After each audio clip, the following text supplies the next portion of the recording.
Halo bos, jumpa lagi bersama saya di channel SS Mivada. Pada video kali ini saya akan memberikan inspirasi bisnis yang cukup menjanjikan dari barang bekas. Ini sudah saya siapkan pipa PVC. Untuk pipa PVC yang saya gunakan pada kali ini ukurannya 3 in seperti ini bos. Dan bagi kalian yang masih belum subscribe, silahkan subscribe channel SS Mivada. Dan jangan lupa share video ini ke teman-temannya bos, agar kita saling memberi manfaat kepada orang lain. Bagaimana prosesnya? Langsung kita eksekusi.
ini sudah selesai proses pembuatan lampu hias gantung yang terbuat dari barang bekas.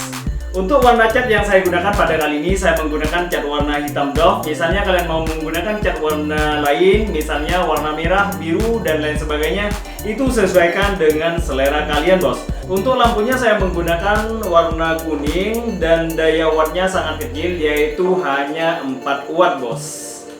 Dan ini merupakan inspirasi bisnis yang cukup menjanjikan karena kalian hanya membutuhkan sedikit modal, yaitu bahan utamanya pipa PVC bekas, bosku.